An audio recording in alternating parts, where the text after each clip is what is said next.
నమస్తే అక్కయ్య, నమస్తే చెల్లెమ్మ, నమస్తే అన్నయ్య, నమస్తే తమ్ముడు. కడుపులో ఉన్న ప్రతి ఒక్కరికి చేతులెత్తి మరీ నమస్కరిస్తున్నాను. అలాగే నవార్తలో నా ఇష్టం కార్యక్రమానికి మీ అందరికీ స్వాగతం పలుకుతూ ఈ వార్తలు చదువుతోంది మీ వైఎస్ జగన్మోహన్ రెడ్డి కాదా అని నేను అడుగుతూ ఉన్నా.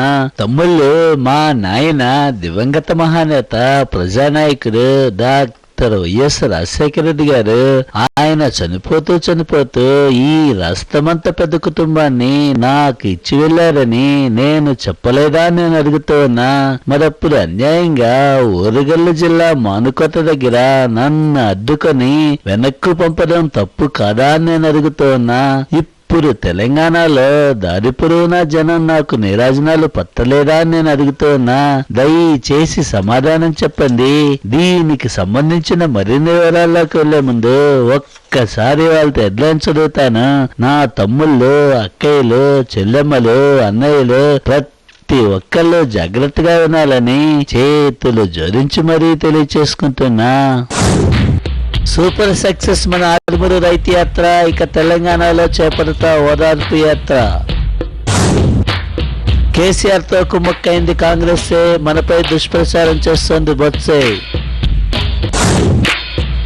మన కోసం వస్తున్నాయి త్వరలో మున్సిపల్స్, అప్పుడు చూపెడతాం సోనియాకు వైఎస్ఆర్ పార్టీ కెపాసిటీస్.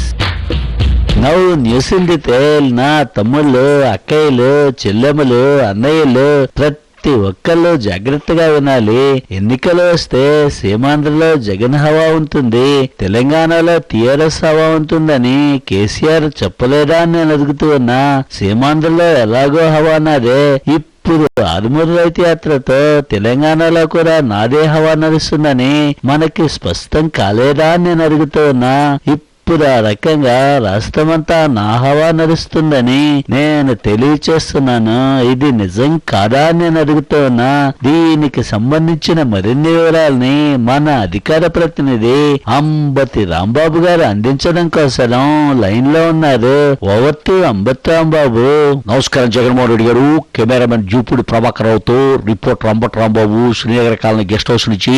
జగన్ గారు, మీరు ఏనాడు సీమాంధ్రలో వైఎస్ఆర్ పార్టీ జెండా చాలా లోతుగా పాతేశారు. దీనికి తిరుగు లేదు లేదు లేదు, ఇది వాస్తవం. అదే రకంగా మనం చూసినట్లయితే ఇప్పుడు తెలంగాణలో కూడా అడుగడుగునా పాతుకుపోతూ ఉన్నారు. ఇది నిజం నిజం నిజం. మనం ఆ రకంగా బీజేపీని జాగ్రత్తగా మేనేజ్ చేశాం, మరి టీఆర్ఎస్ ని కూడా ట్యాకిల్ చేశాం. దాని ప్రభావం మీ ఆరుమూరు యాత్రకి చాలా ఉపయోగపడింది. మరి ఆ రకంగా చూస్తే మీకు ఇంత గొప్ప ఐడియా ఇచ్చింది నేనేనని చెప్పి దారి పొడవునా చాలా మంది స్పష్టంగా అంటూ ఉన్నారు. అది నాకు కనిపించింది, వినిపించింది. ఇది వాస్తవం వాస్తవం అని చెప్పి కూడా తెలియజేస్తాం. రాంబాబు గారు, నా ప్రోగ్రామ్ లో నన్ను మాత్రమే పొగడాలని మీకు తెలియదా అని నేను అడుగుతున్నా. అయినా సరే మీరెప్పుడు లైవ్ లోకి వచ్చినా మిమ్మల్ని మీరు పొగుడుకోవడం న్యాయమా ధర్మమా అని నేను అడుగుతున్నా. ఏమిటి నేను పొగిడేదా? ఏం మాడతావు నువ్వు?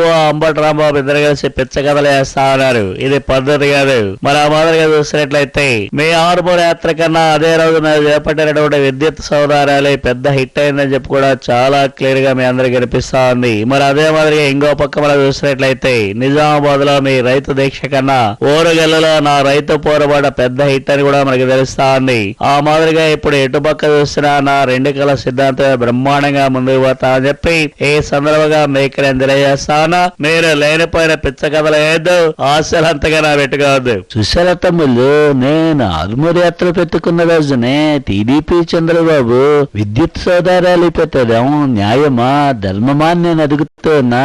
చంద్రబాబు గారు, దయచేసి సమాధానం చెప్పండి.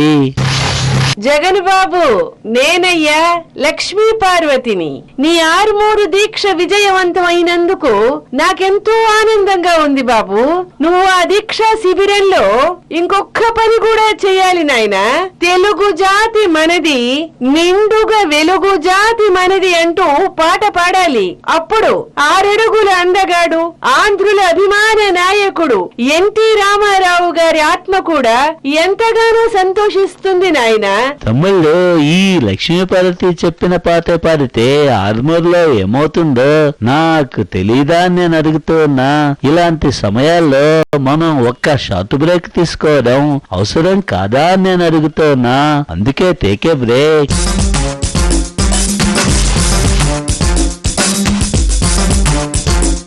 వెల్కమ్ బ్యాక్ నార్త్లో నేస్తం కార్యక్రమానికి మళ్ళీ విరామం తర్వాత తిరిగి స్వాగతం. తమ్ముళ్ళు, ఉప ఎన్నికలు వచ్చేసాయి. త్వరలో మున్సిపల్ ఎన్నికలు కూడా వస్తూ ఉన్నాయి. మన వైఎస్ఆర్ కాంగ్రెస్ పార్టీ కెపాసిటీ ఏమిటో అందరికీ చూపెట్టడం, ఢిల్లీలో సోనియా గాంధీకి ఆ రకంగా మనం కళ్ళు తెరిపిద్దాం.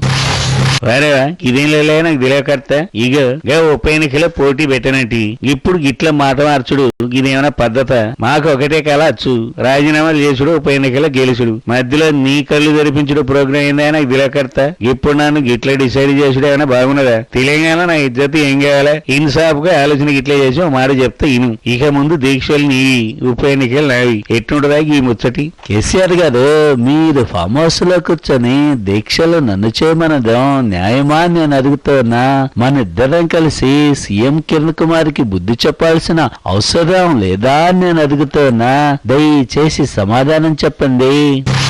నో జగన్ గారు, ఇంకా మీరు అట్టనే దానికి లేదు, దానికి రూల్స్ కొరకు ఒప్పుకునేదానికి లేదు. మీరు ఇంకా కేసీఆర్ కలిసి నాకు బుద్ధి చెప్పేదానికి లేనే లేదు. ఇంకా ఉప ఎన్నికల నా మీద రెఫరెండం అయ్యేదానికి అంతకన్నా లేదు. అట్టనే మున్సిపల్ ఎన్నికల మీద కొడుక నాకు రెఫరెండం అయ్యేదానికి లేదు. ఇంకా లెక్కను చూస్తే నేనైతే ఎన్నికల ఫ్రీ ముఖ్యమంత్రి అయ్యేదానికి ఉన్నది. This is very clear. చూసారా తమ్ముళ్ళు, మా నాయన తర్వాత ఈ రాష్ట్రంలో ఎన్నికల ప్రచారాన్ని నడిపించి అభ్యర్థుల్ని గెలిపించే సత్తా ఉన్నది నాకొక్కరికే కాదా అని నేను అడుగుతున్నా.